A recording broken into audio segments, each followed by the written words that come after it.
Mais qui auraient entendu parler de cette histoire, ce qui j'imagine est le cas de la plupart d'entre vous. Voilà, j'aimerais plus que nous parlions assez librement. Alors je voudrais d'abord me présenter pour vous dire un petit peu qui je suis et comment je suis arrivé à... Vous voulez dire quelque chose peut-être? C'est curieux, mais jusqu'à 4 ans, je n'avais jamais entendu parler, je travaillais depuis 2 ans, pour me consacrer qu'à ce travail maintenant. Donc je fais maintenant une thèse d'histoire à l'école des hautes études. C'est un nom assez pompeux, mais c'est tout simplement la Sorbonne. C'est une vieille institution qui sort du 19e siècle et qui rassemble tous les orientalistes de la tradition française, avec des cours donc, de syriaque bien évidemment, des cours de phéniciens, des cours d'assyriens, et donc ce sont tous des vieux professeurs avec des longues barbes grisonnantes.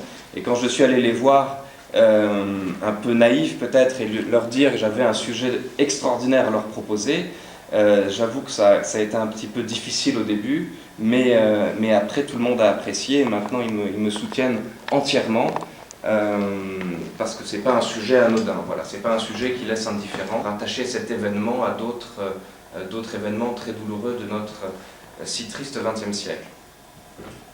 Donc je suis juriste de formation.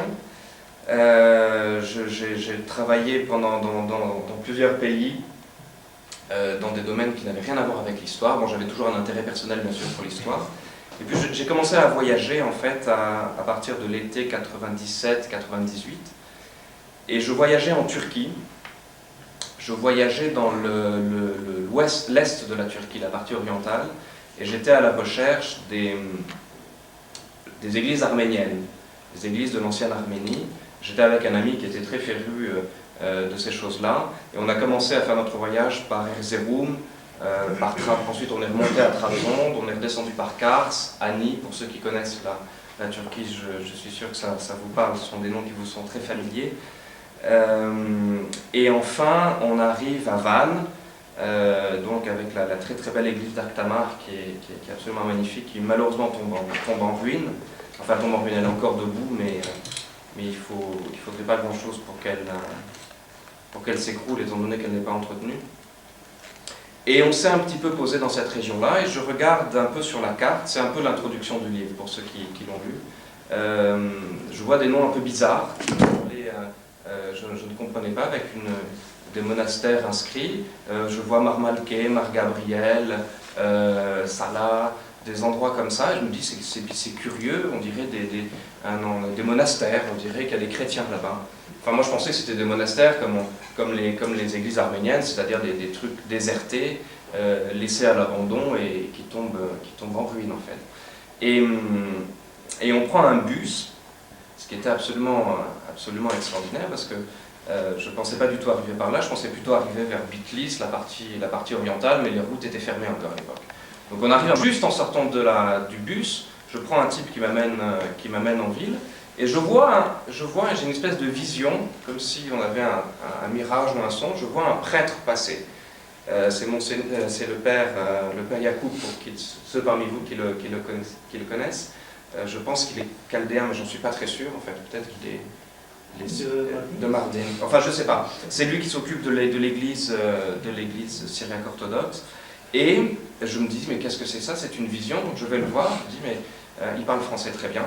Je dis, mais qui vous êtes? Vous êtes prêtre, mais vous êtes en voyage, vous êtes en pèlerinage? Non, il me dit, je suis syriaque, araméen. Bon, on discute un petit peu, je parle la langue du Christ. Je me suis dit, mais ce type est fou, il y a un problème. Et ça attise ma curiosité. C'est il y a 4 ans que ça je vous parle, c'est pas il y a 25 ans. Et il m'invite très gentiment, bien sûr, sur la tradition orientale, à prendre un verre chez lui, et on a passé la moitié de la nuit à parler. Donc c'est là, il m'a raconté l'histoire de son peuple, et l'histoire un petit peu, bon, en Turquie, on ne dit jamais la vérité, donc on ne dit jamais les vrais mots, mais j'ai compris qu'il y avait eu un moment un peu difficile à la fin du 19e siècle, en 1915. Bon, les mots n'étaient pas dits, mais j'ai compris que ça n'avait pas été une période faste pour cette église. Et c'est à partir de là où je termine mon voyage là-dessus. Je reviens à Istanbul puis à Paris. Donc c'est un voyage d'agrément purement. Et je me dis, ça m'avait travaillé cette histoire. Je cherche des livres en France ou même des livres anglo-saxons éventuellement, qui puissent faire l'affaire, qui puissent me renseigner plus précisément sur la communauté syriaque, la communauté araméenne ou assyrienne. Et je ne trouve strictement rien. Simplement soit des petits fascicules qui ne sont pas bien distribués, soit des colonnes encyclopédiques, la fameuse dictionnaire de théologie catholique avec les longues définitions du cardinal Tisserand, qui sont extraordinaires certes, mais qui ne sont pas très accessibles pour quelqu'un qui ne connaît pas le sujet. Donc je me suis dit, je vais essayer de travailler la question. Je me dis, pourquoi pas faire un livre moi-même et essayer de remplir ce vide qui en tout cas était évident pour la communauté syriaque occidentale, qui est la communauté de Turabin. Voilà, moi c'est le Turabin qui m'intéresse dans ce travail-là. Bien sûr, ça implique de parler de toutes les autres communautés syriaques, périphériques ou pas périphériques, mais c'était ça l'objet de mon travail. Et donc je m'inscris à l'université, je vois un professeur absolument charmant qui m'accueille et qui me dit c'est un sujet formidable, etc. Parce qu'il était orientaliste lui-même, il me dit il n'y a rien là-dessus, donc vous aurez toujours quelque chose à faire.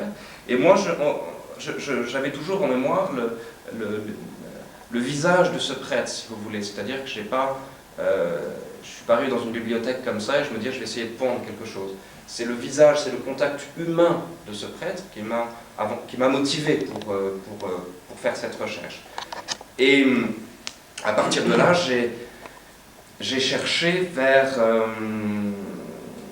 deux sortes de sources. Bon, après, j'ai continué à voyager. Je suis allé à Alep, je suis allé à Damas, je suis allé à Beyrouth, je suis allé à Istanbul, je suis retourné depuis 4 ou 5 fois dans Tolabdine. Et le livre que vous voyez là est une thèse d'histoire qui a été soutenue en juin 2001, mais qui a été réécrite un petit peu là, en juin 2002, donc l'année dernière. Et le livre est sorti en octobre, donc j'ai repris en considération toutes les informations que j'avais acquises en voyageant sur place pour les intégrer dans ce livre-là. Voilà. Qui est donc un livre plutôt grand public, malgré l'aspect scientifique qu'il a un petit peu, mais c'est ce qui fait sa qualité et son intérêt. Parce que maintenant, je veux dire, on peut plus nier grand-chose étant donné que les textes sont là. Alors donc il y a eu deux sources en fait. L'important en histoire, c'est de trouver des sources, c'est de trouver des textes écrits par des gens qui sont dignes de confiance, des gens qui ont vu eux-mêmes des événements ou qui ont entendu parler, mais par un seul intermédiaire. C'est-à-dire qu'on ne prend pas en considération dans ce genre de recherche historique soit des articles de journaux, des choses qui ne peuvent pas être vérifiées. Donc tout ce qui est là a été vérifié. Il n'y a pas grand-chose, parce que la politique a été faite de telle façon qu'il y a très très peu de sources. Donc je pense être exhaustif sur les sources que je publie là. Si bien sûr il y en avait parmi vous qui avaient d'autres éléments, je serais très heureux de les intégrer dans une prochaine édition. Mais je pense avoir été exhaustif. Donc d'un côté, il y a des sources occidentales et des sources orientales d'un autre côté. C'est-à-dire que j'ai voulu pas faire simplement un occidental qui fait un travail d'occidental sur des orientaux, qui les regarde de haut et qui dit « je vais vous raconter votre histoire ». C'est pas du tout ça la démarche. Ma démarche est de dire qu'il y a eu deux sortes de témoignages. Il y a eu les témoignages des occidentaux qui étaient présents sur place, soit des consuls, c'est-à-dire que la France avait un vice-consul à Diyarbakir jusqu'en 1914. L'Angleterre aussi avait un vice-consul, mais là c'est une autre affaire parce que les rapports pour les mêmes genres d'événements ne sont pas du tout les mêmes entre le vice-consul, le représentant anglais et le représentant français. C'est-à-dire qu'il y a une petite guéguerre entre les deux, et à l'évidence, le consul anglais raconte des bêtises parce qu'il n'a pas envie d'avoir de problème avec sa hiérarchie. Et le consul de France était à l'époque, surtout pendant la période des premiers massacres de 1995, 1895. Oui. 1894-96. Oui. Voilà, 1894-95. Il était présent sur place, il a assisté à tous les massacres, et surtout c'était quelqu'un de très intelligent et qui écrivait très bien. C'est ça qui est extraordinaire. C'est là où on voit l'évolution des choses, c'est-à-dire que les gens ne savent plus écrire aujourd'hui, alors qu'il y a 100 ans, ils écrivaient d'une façon extraordinaire.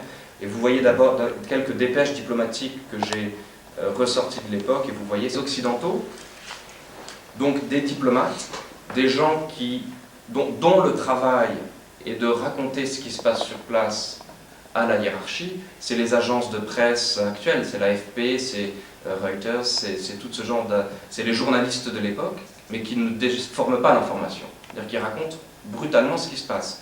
Toutes les semaines, le consul de France avait pour devoir de faire un rapport, donc de Diyarbakir, il racontait ce qui se passait dans sa province, dans son vilayet. Donc c'était tel village, il s'est passé tel trouble, le missionnaire machin a été agressé sur la route de Mardin à Midyat, ce matin j'ai eu la visite du Wali, enfin on a tous les détails pendant 20 ans, ce qui est absolument extraordinaire comme source. Et à partir de là, j'ai pris toutes les informations qui concernaient les communautés syriaques. Alors à l'époque, c'était dans les textes, ce sont les jacobites. Donc c'était l'expression qui était utilisée dans les milieux diplomatiques pour identifier ces communautés syriaques, en tout cas dans cette partie-là de la Turquie. On parlait des communautés jacobites ou des communautés syriennes orthodoxes. On ne trouve pas d'autres expressions venant des diplomates pour les identifier. D'un autre côté, on a les pères missionnaires. Alors là, ce sont des Français, des Italiens, des Espagnols, bien sûr les pères dominicains de Mossoul, qui sont présents depuis le Moyen-Âge et qui ont participé à la création de la partie catholique de ces communautés. Donc ce sont des gens qui parlent le français, ce qui était important pour moi d'avoir des sources en italien, donc j'ai pu les utiliser. Et donc ça c'est la partie occidentale, et la partie orientale, ce sont des témoignages qui sont extraordinaires, qui sont très forts, qui sont rarissimes. Le plus important étant le témoignage du père Isaac Armalé, qui est, j'ai eu beaucoup de mal à trouver l'édition de 1909 ou 1919, je crois, de 1919 de Beyrouth, qui est écrite en arabe. L'avantage de la préface est en français, donc il y a tout le chapitrage qui est fait en français, donc j'ai pu m'orienter comme ça dans le livre, et j'ai fait traduire par un ami prêtre maronite toutes les parties qui m'intéressaient, qui concernaient directement les événements de Mardin, de Tourabdine, de Midyat, s'il en parlait bien évidemment, et il en parle beaucoup. Il y a les travaux aussi du père Nayem, Joseph Nayem. Son journal est très intéressant, donc je l'ai trouvé très tardivement, donc j'ai recomplété, et j'ai trouvé des informations aussi par l'intermédiaire de Monseigneur Yohanna Ibrahim d'Alep, qui m'a donné beaucoup d'informations, qui m'a beaucoup aidé d'ailleurs, c'est pour ça que je le remercie dans ce livre. Et sur place, je suis allé à Tourabdine plusieurs fois, j'ai essayé de récolter des informations. C'est très difficile à Tourabdine de récolter des informations, beaucoup de documents, étant donné que soit tout a été brûlé à l'époque, ou ça a été évacué de Turquie, donc c'est dans des endroits où pour le moment c'est très difficile d'accéder.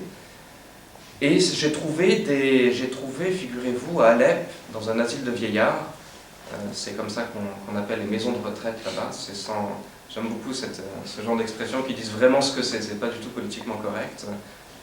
Et j'ai trouvé deux très vieilles personnes qui étaient originaires de Mardin, une est morte maintenant bien évidemment vu l'âge, et qui se souvenaient de ce qui s'était passé à cette époque-là. Enfin c'était des enfants, elles avaient 5 ou 6 ans, et elle se souvient, une s'appelle Odile et une s'appelle... Il n'y a pas de date de naissance, donc on peut supposer qu'elles ont entre 95 et 105 ans. Ce qui est tout à fait plausible quand on les voit, ceci dit. Mais toute leur tête, toute leur mémoire, c'est absolument extraordinaire. Et l'une d'elles se souvient très bien d'un soldat, donc ottoman. Donc ce qui dit soldat dit uniforme, dit donc c'était pas un kurde, c'était un soldat turc qui l'a arraché à sa famille. Elle a vu sa mère décapitée sous ses yeux. C'est ce qu'elle me dit. Je l'ai retranscrit là-dessus parce que je crois que c'est important. Et elle-même, après, a été placée dans une famille musulmane et elle a pu rentrer sur la demande et l'insistance des Français, parce qu'il y avait le protectorat français qui s'était installé en Syrie entre-temps.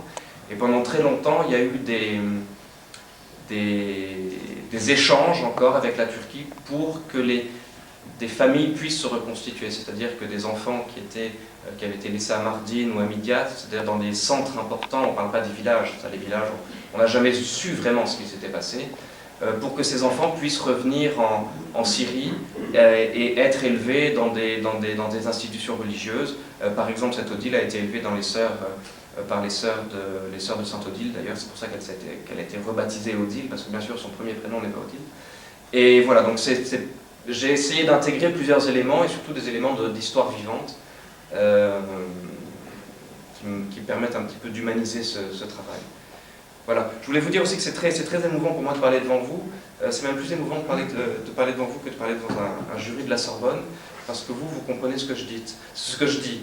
Alors que les professeurs de la Sorbonne, je ne suis pas sûr qu'ils rentrent dans ce genre de détails. Donc je fais beaucoup plus attention en fait en parlant devant vous, à ne pas dire trop de bêtises. Et j'espère, bien sûr, si j'en dis, j'espère que vous me reprendrez. Voilà un petit peu ma démarche, voilà un petit peu comment je suis arrivé là. Donc c'était soutenu à la Sorbonne, c'est une thèse d'histoire très classique avec les références qu'il faut, les documents d'archives. Et j'ai intégré donc une période de recherche qui va grosso modo de 1880 à 1915. C'est-à-dire qu'il m'a semblé absolument imbécile de limiter cette étude historique, parce qu'un fait génocidaire ne naît pas comme ça du jour au lendemain. que ce soit pour, comme on l'a vu, comme on le sait très bien pour la Shoah pendant la Seconde Guerre mondiale, c'est pas venu comme ça du jour au lendemain. Il y a tout eu un préparatif, un processus de préparation qui durait depuis 10 ans, pour le cas de l'Allemagne. Pour ce cas-là, on trouve en tout cas des éléments positifs qui vont dans le sens du génocide dès 20 ans avant 1915. C'est-à-dire que pour moi, 1915 est le résultat et l'aboutissement d'un processus entamé 20 ans avant. C'est-à-dire que, évidemment, le génocide des Syriaques est indissociable du génocide des Arméniens. Pour moi, je pense que c'est évident. Mais les Syriaques, le cas des Syriaques est aussi un cas génocidaire. C'est-à-dire que j'ai longuement discuté avec Yves Ternon, notamment, je pense que vous le connaissez, qui est le grand historien qui a travaillé depuis 20 ou 30 ans sur le génocide arménien, et qui me disait on ne peut pas parler de génocide pour les Syriaques, etc., parce qu'il n'y a pas eu de décision prise à Istanbul par le grand vizir, etc., etc. Je dis, d'abord, on ne peut pas comparer la communauté arménienne avec les communautés syriaques, parce que la communauté arménienne, c'était 2 500 000, 3 millions de personnes suivant les estimations. Ils étaient à Istanbul, ils avaient un représentant auprès du sultan. Les Syriaques, en tout cas pour la partie d'abord catholique puis orthodoxe, ont eu un représentant aussi. C'est-à-dire que je crois que c'est 1834, la date du représentant syriaque catholique auprès du sultan, et 1884, je crois, je mélange un petit peu les dates peut-être, pour la communauté syriaque orthodoxe. Donc il y a eu petit à petit une reconnaissance de l'existence de ces communautés en tant que minorité chrétienne dans l'Empire ottoman. Donc son argumentation était de dire les massacres syriaques ou les massacres non arméniens, c'était une espèce de dommage collatéral, comme on l'utilise aujourd'hui pour dire qu'il y a une bombe américaine qui est tombée sur un mauvais village, et manque de peau, il y a 50 morts. Bon, ben c'est la faute à pas de chance, c'est un dommage collatéral. Et dans l'esprit un petit peu je n'accuse pas évidemment bien sûr, mais dans l'esprit qui est derrière tout ça, c'est de faire des différences. Et pour moi, il n'y a aucune différence. Ces gens-là sont morts pour ce qu'ils sont et non pas pour ce qu'ils ont fait. C'est-à-dire qu'ils sont morts parce qu'ils étaient chrétiens. Ils étaient, même pas, on se fout qu'ils soient chrétiens, ils n'étaient pas musulmans. C'est-à-dire que les musulmans non sunnites, les yézidis ont morflé tout autant, bien avant certes, mais il y a eu de grands massacres yézidis aussi. Les communautés juives ont été exterminées aussi, il faudra le rappeler. La communauté juive de Diyarbakir et de Mardin, bon, il n'y en avait pas beaucoup, mais ils ont été exterminés quand même. La communauté grecque de Diyarbakir, grecque orthodoxe, donc byzantine, a été exterminée aussi. Bon, c'était 50 personnes. Certes, mais c'est 50 sur 50. Donc ça fait si on fait des statistiques, ça fait 100% de décimés. Bon. Donc c'est une logique qui, moi, ne me convient pas. Et c'est pour ça que je me suis battu, et je peux vous dire que je me suis battu, mais à de nombreuses reprises, pour imposer le mot génocide. D'abord pour l'imposer à la Sorbonne, parce que les historiens, il y a toujours des raisons pour ne pas utiliser les mots qu'il faut, parce qu'on a toujours peur que ça fasse un esclandre ou quoi que ce soit. Je dis, moi je m'en fous, pour moi c'est un génocide, je le montre, j'ai 200 pages, 300 pages là qui plusieurs éditeurs m'ont refusé d'abord, parce que le mot génocide les effrayait un petit peu. Et j'ai rencontré Ellipse, qui est un très très bon éditeur, très courageux, un jeune homme qui a 2 ou 3 ans de plus que moi, qui est directeur de cette collection, et qui m'a dit « Ok, génocide oublié, je ne sais pas ce que c'est, parce qu'il ne savait pas trop ce que c'était, il a lu le livre, c'est extraordinaire comme livre. Au niveau émotionnel, je ne lance pas des fleurs à moi-même bien sûr, mais au niveau émotionnel c'est très important, et ce livre mérite d'être publié. » Mais quels éditeurs ont refusé? Vous pouvez... Oh, non, mais c'est des éditeurs, c'est des éditeurs universitaires. Alors, les presses universitaires de France, par exemple, Non, l'Harmattan, elle a accepté, au contraire. Ephrem Essa Youssif voulait le publier. Bon, c'était un problème de calendrier, ce qui fait qu'on n'a pas pu le publier au bon moment. Donc ça s'est pas fait, mais là, je tiens à dire, comme vous le recevez le mois prochain, qu'il a tout à fait accepté de le publier et qu'il était mon premier éditeur. Et Et donc j'ai imposé ce mot génocide qui pour moi est essentiel, est important. Voilà. Qu'est-ce que je pourrais dire d'autre d'anglais comme ça? En fait, vous avez dit il a accepté le mot de génocide, et Oui. puis le titre, vous n'avez pas continué, je ne sais pas. Ah, alors sur le titre, oui, c'est toujours difficile de trouver un titre pour un livre, parce que bon, il y a toujours plein d'expressions qui viennent à l'idée, et c'est toujours difficile de faire le choix. Donc déjà, l'axe était basé autour de génocide, donc génocide oublié, génocide occulté, bon. À partir d'un moment, on est obligé de dire il faut quelque chose de présentable pour que le livre se vende, pour que le livre soit public. On ne fait pas des livres qui s'enferment dans des bibliothèques et que personne ne les lise. Donc, Chrétiens d'Orient, c'était important. N'oubliez pas qu'on s'adresse à un public francophone. On s'adresse à un public français, belge ou suisse, en priorité. Donc, il faut leur parler avec des mots qu'ils connaissent. C'est pour ça que la référence à Chrétiens d'Orient était essentielle, parce que même si c'est vague et même si ça ne veut rien dire, géographiquement on voit où ça se passe. C'est déjà important de situer sur une carte, de dire Chrétiens d'Orient, bon ben c'est Moyen-Orient déjà. Et ensuite les derniers araméens, j'ai utilisé tout simplement le mot araméen parce que la première chose que m'avait dit ce prêtre, c'est qu'on est des araméens, on parle la langue du Christ. Et c'est vrai qu'à chaque fois que on parle, ou je parle maintenant avec des journalistes ou avec des gens autour de moi, quand je dis je parle des chrétiens, mon travail c'est les chrétiens qui parlent la langue du Christ, ah ça y est, ça ils savent tout de suite ce que c'est. Alors que si on avait mis Assyriens, les derniers Assyriens, les derniers Syriaques, même Syriaque n'est pas compris par tout le monde, parce que Syriaque ils se disent Syriens, ils ne comprennent pas trop ce que ça veut dire. Donc araméen, c'est à mon avis la meilleure façon de présenter ce travail, parce qu'en même temps ça englobe tout le monde. Il y a toutes les communautés dans vos diversités sont représentées par ce terme-là, et surtout ça fait référence à un héritage absolument extraordinaire de la langue, de la culture du temps du Christ. N'oublions pas que les apôtres et le Christ prêchaient dans cette langue-là. Je le rappelle devant vous, mais c'est tout à fait inutile parce que je sais que vous le savez, mais quand je dis ça à des Français qui n'y connaissent rien, et c'est normal parce que moi je ne le savais pas non plus il y a quelques années, ils disent « Ah bon, mais on croyait qu'ils parlaient hébreu, qu'ils parlaient grec. » Mais non, les gens parlaient l'araméen. Les gens, vous ne pouvez pas leur parler en grec. Éphrem, le Syrien, Éphrem le Grand ne parlait pas le grec, il ne comprenait pas le grec, il parlait l'araméen. Et c'est autour de cette identité-là qui m'a semblé important de situer mon travail. Voilà. Donc, au niveau du détail, je vais pas vous ennuyer. Pour moi, il y a donc cette période-là, cette période de massacre qui commence donc en 1895. Donc là, on est à Diyarbakir. Donc, ce sont les grands massacres de Diyarbakir. Il y a eu un livre d'ailleurs qui a été publié par Claire Mouradian qui s'appelle Les massacres de Diyarbakir et qui sont justement la transcription de toutes les dépêches diplomatiques de l'époque. Donc on a un récit détaillé de ce qui s'est passé.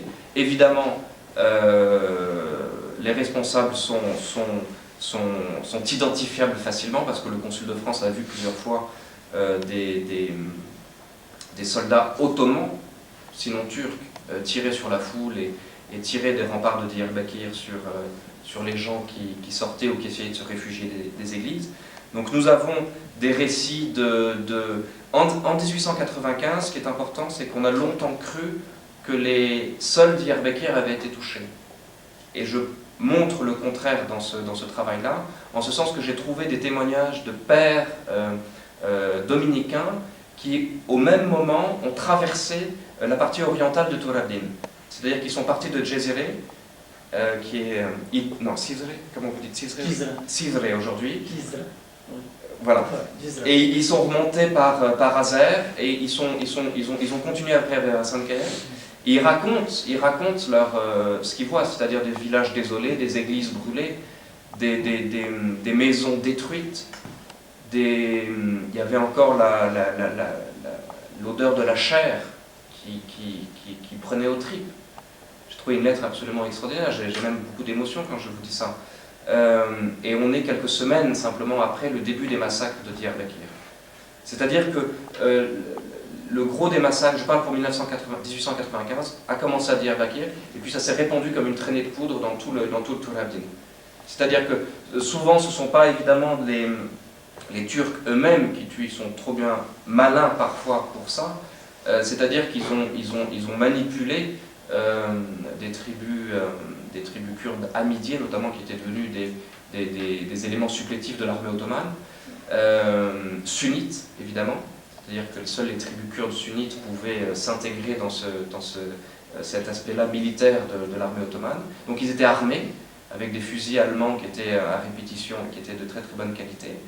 Et ces gens-là faisaient régner la terreur, faisaient régner l'ordre, et on a des espèces de potentats locaux comme Ibrahim Pacha, Mousto Pacha, qui font régner leur loi à cette époque-là, dans toute la partie sud et orientale du Tur Abdin.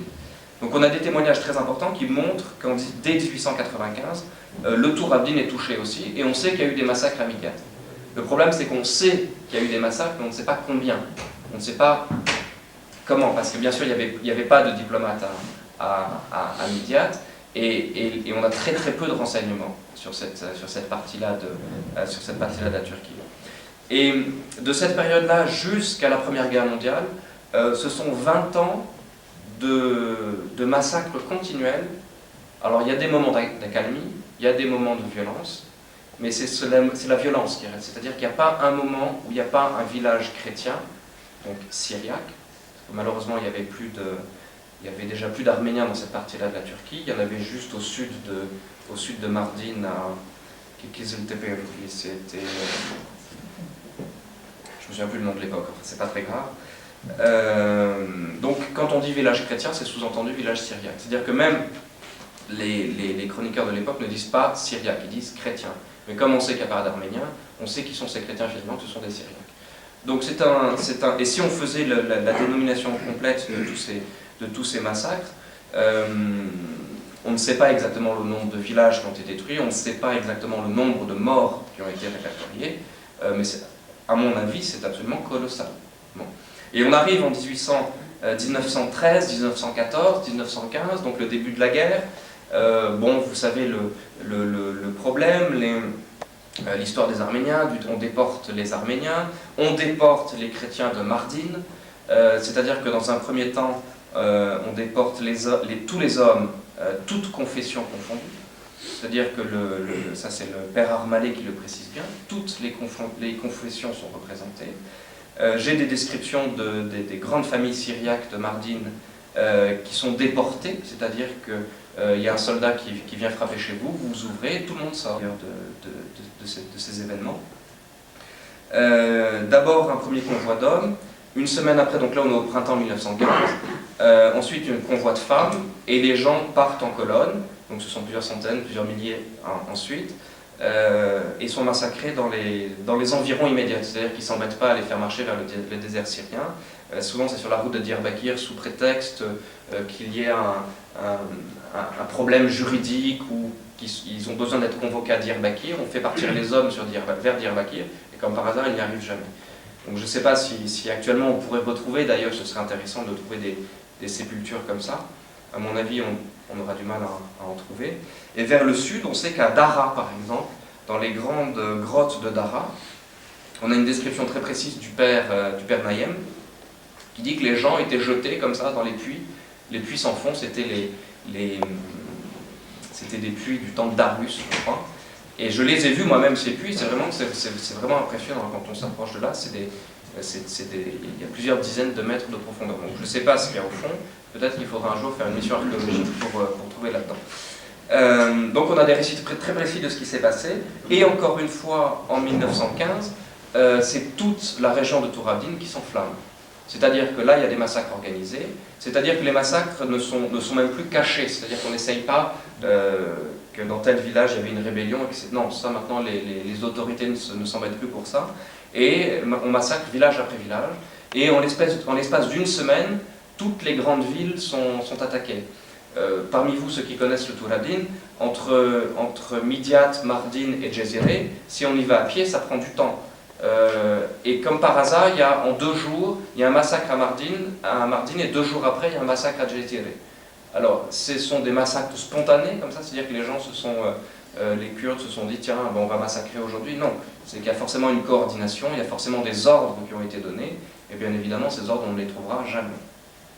Donc ce sont par supposition, bien sûr. Fait libre d'avoir cette interprétation, et pour ma part, je l'ai et je l'affirme. Voilà. Donc le nombre des morts est pour ma part très très difficile à dire, parce que donc le chiffre le plus communément avancé de 90 000 morts, à mon avis, il est beaucoup plus que ça, parce que ça prend en considération les endroits où on pouvait compter les gens, mais dans les villages on ne pouvait pas les compter, parce qu'on ne savait pas combien il y en avait avant. Quand on ne sait pas le nombre de gens qu'il y a avant, et qu'on vous compte ceux qu'il y a après, on ne peut pas savoir exactement combien il y a de pertes. Donc la moyenne c'est de dire qu'il y a 90 000, à mon avis c'est 100, 120 000 si on prend en considération toutes les provinces, c'est-à-dire que moi c'est sur Tourabin, donc c'est le vilayet de Diyarbakir essentiellement, mais je n'ai pas pris en compte le vilayet de Harpout par exemple, à Bitlis où il y avait encore des communautés syriaques qui existaient, ou à Adiyaman, c'est Harpout je crois, où sont deux villes différentes. C'est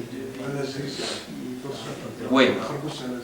Ah voilà, c'est Al-Aziz, tout à fait. J'ai oublié le nom turc actuel. Voilà, donc on arrive à des proportions par contre qui sont absolument impressionnantes. Je ne sais pas si j'arriverai à retrouver le tableau maintenant.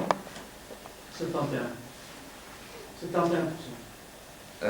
Pour les communautés, voilà, c'est simple. Alors voilà, donc bien sûr communauté arménienne parce donc c'est 95%, les Chaldéens 90%,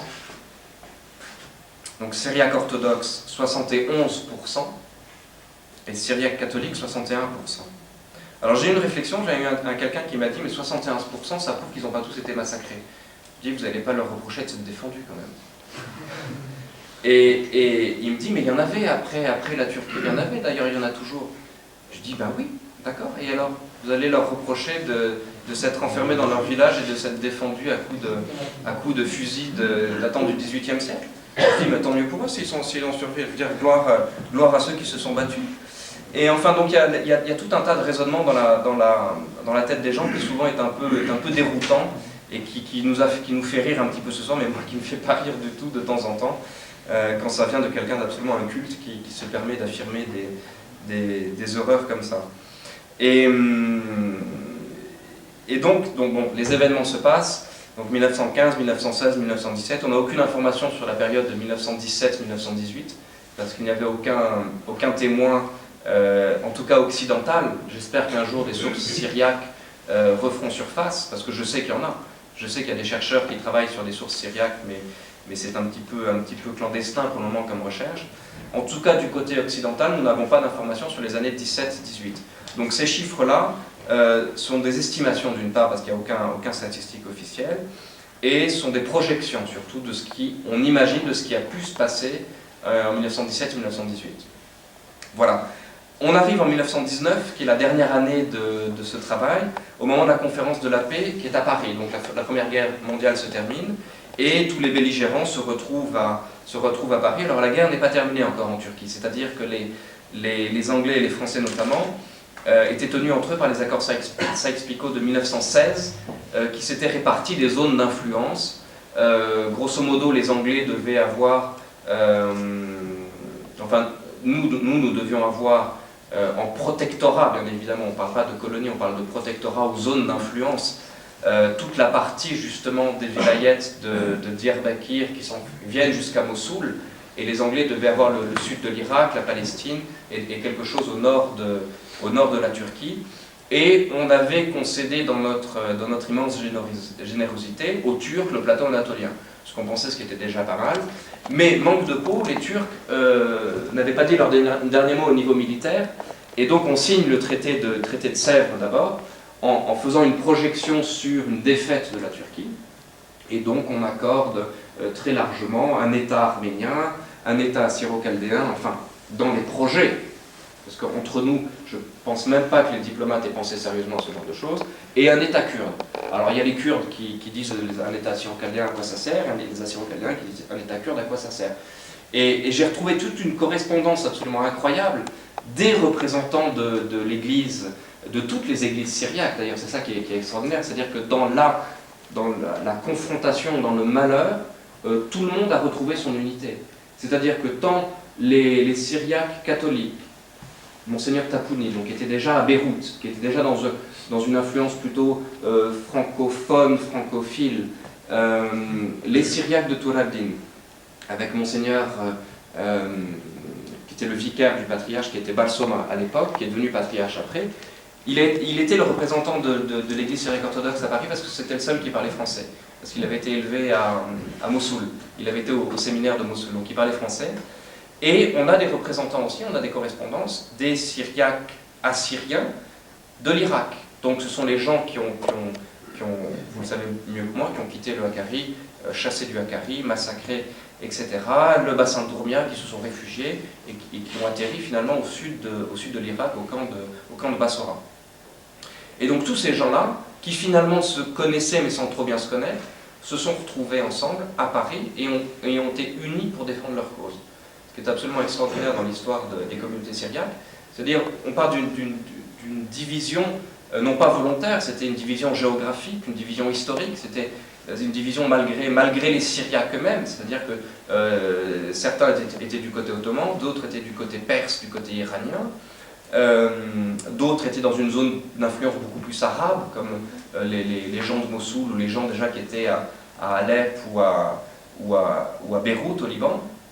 Et tout le monde se retrouve pour parler d'une seule voix, pour dire « nous avons souffert, nous avons été massacrés, nous avons été génocidés, et s'il vous plaît ne nous oubliez pas ». Alors j'ai retrouvé une correspondance qui est... Il y a des lettres manuscrites du futur patriarche Barsoma qui sont extraordinaires, qui sont écrites en français de 1919, où il demande à être reçu, il écrit au président du Conseil, qui était le Premier ministre de l'époque, et il lui dit « ne nous oubliez pas, s'il vous plaît ». Je vais juste me permettre de vous lire une partie de sa lettre. « Nous exprimons le plus vif regret de voir que cette glorieuse race, qui a rendu de grands et brillants services à la civilisation, malgré tous ces dommages, soit si étrangère à la mémoire de la politique et de la presse européenne, qui nomme à tort les massacres des Turcs massacres arméniens, lorsqu'ils devraient donner le nom plus général des massacres chrétiens, puisque tous les chrétiens dans les pays susdits ont eu le même sort douloureux. » Donc il fait une liste qui fait 10 pages, où il prend région par région, tel village a été brûlé, tel monastère a été pillé, telle église a été brûlée, nous n'avons pas de nouvelles de tel prêtre depuis tant de mois, etc. etc. Et c'est à la page 222 par exemple. Nous demandons des indemnités en compensation de nos dommages, spécialement des dommages de nos couvents, églises, legs pieux, qu'on peut évaluer à 250 000 livres sterling. Nous demandons, après l'affranchissement des susdits vilayets des Turcs, l'assurance de notre liberté nationale et religieuse, en nous soumettant au jugement que la conférence de la paix prononcera sur la destinée de notre nation, qui sourit à un avenir confortable pour rejouer son rôle dans la civilisation. Pour que notre voix soit écoutée et que nos vœux soient réalisés, nous comptons sur la justice et le droit de l'honorable conférence de la paix. C'est signé par Severus Barsoma, archevêque de Syrie et délégué du patriarche d'Antioche. C'était sa signature. Voilà. Je n'ai rien à rajouter pour ma part, directement, en tout cas après cette lecture. Et j'espère que vous avez des questions à me poser et qu'on peut commencer un petit peu le débat, peut-être. On va passer un peu au débat, aux questions. Willy. À propos du génocide des années 1915 et suivantes, l'explication qu'on avance, c'est que si les chrétiens ont été ciblés, c'est parce qu'ils étaient des alliés potentiels des grandes puissances, la France, l'Angleterre, la Russie. Mais quelle est, à votre avis, alors l'explication idéologique ou politique pour tous les massacres qui ont été commis depuis les années 1880 à 1915 ? pour moi, il n'y a pas un facteur principal, c'est-à-dire que c'est une succession d'événements. À mon avis, ce qui s'est passé, c'est que, c'est l'interprétation que font les historiens en général, et je souscris un petit peu à cette interprétation, c'est que je pense qu'il y a eu une transition idéologique et politique dans l'idée même de l'Empire ottoman. C'est-à-dire qu'on passe d'un empire, une idée d'empire, c'est-à-dire qu'un empire, il y a un souverain et il y a des sujets. Mais les sujets, le sultan était bien sûr calife, donc c'était un empire musulman, c'est évident, mais il intégrait des minorités non musulmanes, qui étaient constituées dans des corps, qui étaient les millettes. Donc ça a marché pendant des siècles. Plus ou moins bien, parce que je veux dire, le statut des millettes, c'était un statut protecteur, mais discriminatoire aussi, c'est-à-dire que les chrétiens étaient des sujets de seconde zone, et n'avaient finalement que très peu de droits, mais bon, ils pouvaient exister, on ne les obligeait pas à se convertir, en tout cas pendant cette période. Je parle de l'histoire de l'origine de l'Empire ottoman. Et ce qui s'est passé à partir du 19e siècle, c'est que comme petit à petit les Ottomans ont perdu, les Turcs ont perdu petit à petit leur importance politique, c'est-à-dire qu'ils ont d'abord perdu l'Égypte, qui est devenue sous protectorat anglais, ils ont été grignotés petit à petit, et surtout dans les Balkans, c'est-à-dire que dans les Balkans, petit à petit après les guerres balkaniques, les 3 guerres balkaniques, ils sont revenus finalement sur l'identité anatolienne propre. Et il y a eu un renversement de politique, à mon avis, c'est-à-dire que l'islamisme, le fait d'être musulman, a primé sur le fait d'être un empire à prétention universelle. Parce qu'un empire a toujours une prétention universelle. C'est-à-dire que tout le monde peut être sujet d'un souverain, même d'un souverain musulman. Et cette idée d'empire étant finie, ils ont remplacé par quoi? Parce qu'ils ont remplacé, ils se sont dit, bon, on est musulmans, mais on n'est pas tous des Turcs, il y a des Arabes. Bon, les Arabes, qu'est-ce qu'on en fait? Bon, ils sont quand même des musulmans. Donc, ils ont remplacé l'idée politique de l'impérial par une idée d'islamisme. Et on s'en rend très bien compte quand on lit les archives de l'époque, c'est-à-dire qu'à partir de 1860-1870 jusqu'en 1880, on voit se développer, surtout dans ces provinces qui sont extrêmement loin d'Istanbul. C'est-à-dire c'est plusieurs jours de marche, sinon de semaines pour aller à Istanbul. Donc les gens ne se déplacent pas, il n'y a pas de communication. On voit de plus en plus des prêcheurs islamistes arriver. C'est-à-dire qu'ils disent aux musulmans, n'oubliez pas que vous êtes des musulmans. Et petit à petit, ça fera boule de neige, et finalement on arrivera à une expression tout à fait intégriste et fondamentaliste de l'islam dès cette époque-là, dès 1880, où le chrétien qui était tout juste toléré, il devient méprisable. C'est-à-dire qu'on préfère un âne à un chrétien. Un musulman est puni s'il tue un âne, et il n'est pas puni s'il tue un chrétien. Et ça, c'est pas une interprétation personnelle, ce sont les textes. On a des dizaines et des dizaines de témoignages sur cette chose-là. Et si vous voulez, donc les populations ont été habituées par un long processus psychologique, et peut-être idéologique quelque part, il faudrait faire une étude là-dessus, à haïr le chrétien, à le considérer comme moins que rien. Le chrétien sans confession, hein. On ne fait pas de différence dans les confessions. Et c'est pour ça que quand le génocide même est arrivé, ça n'a posé à personne un problème de dire « Ah bon, bah, finalement, on va se débarrasser des chrétiens ». Le problème politique des Arméniens, c'est autre chose, parce que la thèse turque, c'est de dire oui, mais il y a des Arméniens du côté russe, et on a 2,5 millions d'Arméniens sur notre frontière orientale qui risquent un jour de se soulever contre nous. Bon, oui. L'argument, bon, pourquoi pas, effectivement. Mais est-ce qu'on génocide une population pour ça? Est-ce qu'on nie des déportations qui sont devenues en fait des déportations vers une extermination sous un simple motif militaire? Moi, je ne le pense pas. Et ce qui s'est passé, c'est tout simplement avec cette habitude que les gens de l'époque, que ce soit un kurde d'un village il n'y avait pas beaucoup de Turcs, hein, ethniquement il n'y avait pas beaucoup de Turcs dans cette région, c'était essentiellement des Kurdes. Les autorités étaient turques, le valier était turc, le chef de la justice était turc, les autorités étaient turques. Mais la population, la populace, si je puis employer ce mot à terme péjoratif, la populace était kurde plutôt et musulmane, et avait appris à bouffer du chrétien, en fait. C'est-à-dire que c'est un long processus qui a duré pendant 20 ans.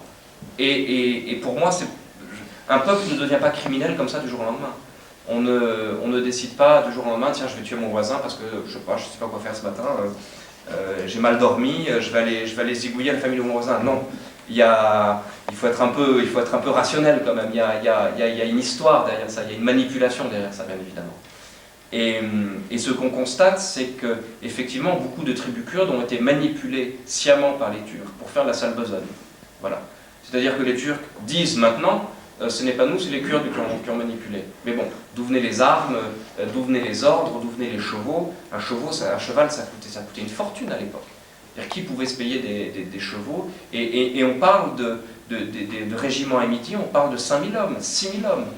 6000 hommes armés dans cette région-là, je n'ose imaginer le dégât que ça puisse faire. Voilà, si j'ai répondu à votre question. Dans la foulée de ce que vous dites, donc on parle d'un génocide arménien vers un génocide plus large chrétien. Voilà. Mais vous avez dit aussi qu'il y avait des juifs et d'autres groupes religieux qui étaient touchés. Donc il ne faut pas aller encore plus loin, dire que c'est un génocide religieux.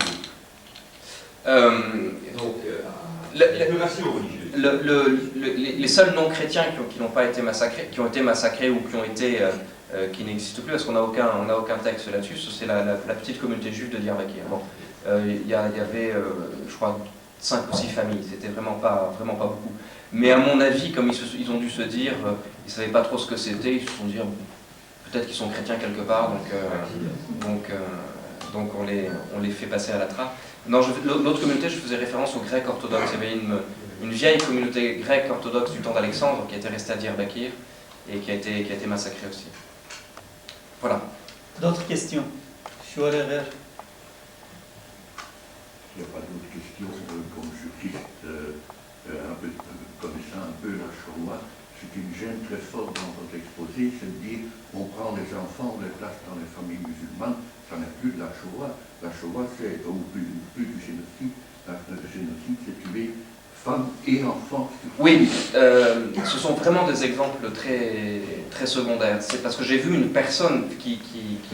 C'est malheureux que non. témoigne avec un qui a été sauvé pour l'islamiser, donc c'est pas un génocide. Mais le problème, c'est que des témoins de jeunes enfants qui ont été massacrés, par définition, ils ne sont plus là pour dire on a été massacrés.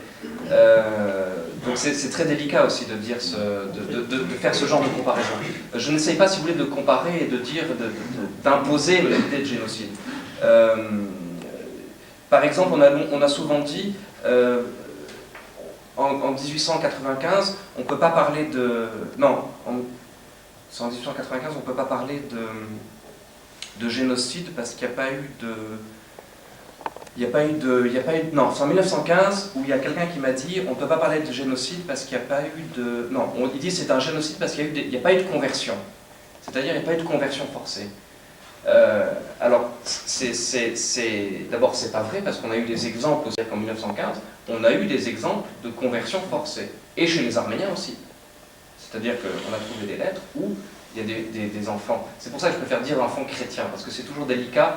Dans un même village, les communautés sont tellement imbriquées que finalement, quand il n'y a pas de prêtre chaldéen, on va à l'église arménienne. Pour les gens, ça ne pose pas un problème. Donc c'est pour ça que dans les villes, bien sûr, les communautés sont beaucoup plus séparées et identifiables. Mais dans les villages, c'est très très difficile parce que tout le monde parle l'arménien. D'abord, beaucoup de Syriaques parlaient l'arménien. Tout le monde parle kurde. Le souriani la langue syriaque était parlée aussi par beaucoup de gens, et surtout les gens s'exprimaient en arabe dans cette partie-là de l'Empire ottoman. Donc c'est très difficile de faire des différences au sein de villages entre les différentes confessions. Et on trouve des exemples de conversion forcée.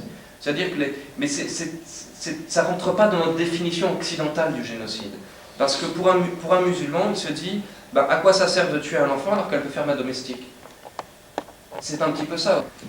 Elle peut toujours servir à quelque chose, elle peut toujours être utile. Et j'emploie ces mots, c'est pas moi qui les invente, ce sont des mots qu'on lit dans les textes. C'est-à-dire qu'à Alep, après les premiers massacres de 1895, il y a un marché aux esclaves à Alep, où il y a toutes les enfants qui viennent justement de Tourabine, qui ont marché, etc. On les vend. Dans le quartier, le diplomate français dit très bien, c'est le quartier qui est au sud-est d'Alep, Bab, je ne sais pas quoi, je ne me souviens plus.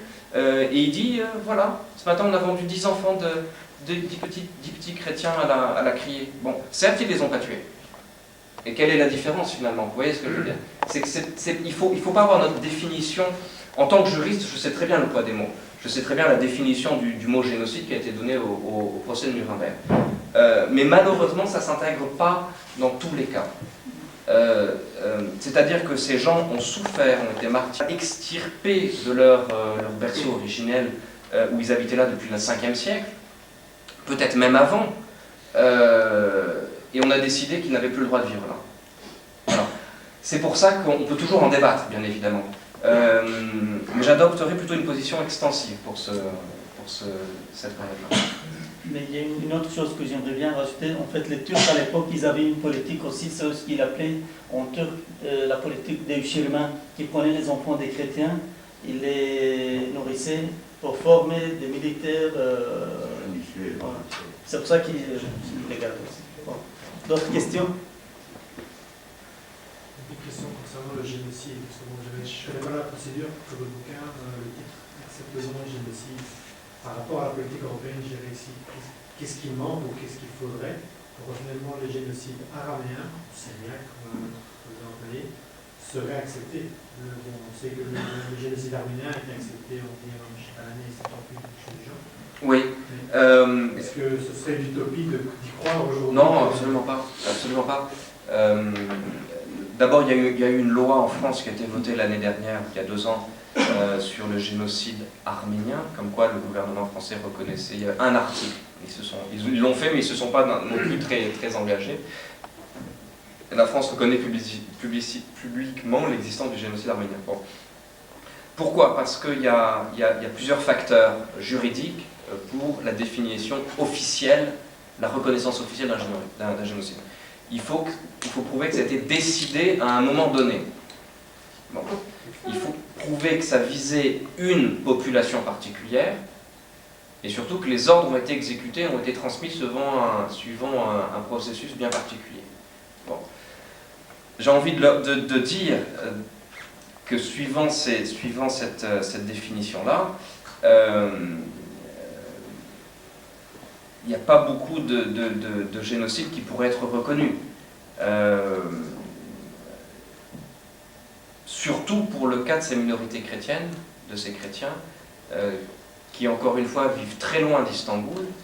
Et pardonnez-moi, mais je ne pense pas que le sultan ait même conscience de l'existence de chrétiens qui parlent la langue du Christ.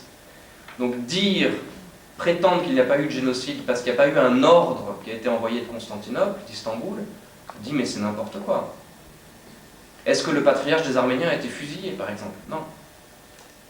Parce qu'on m'a dit, oui, le couvent d'Erzafaran n'a pas été attaqué. D'abord, si il a été attaqué, je prouve qu'il a été attaqué, et ils me disent, mais tous les moines n'ont pas été tués. C'est le même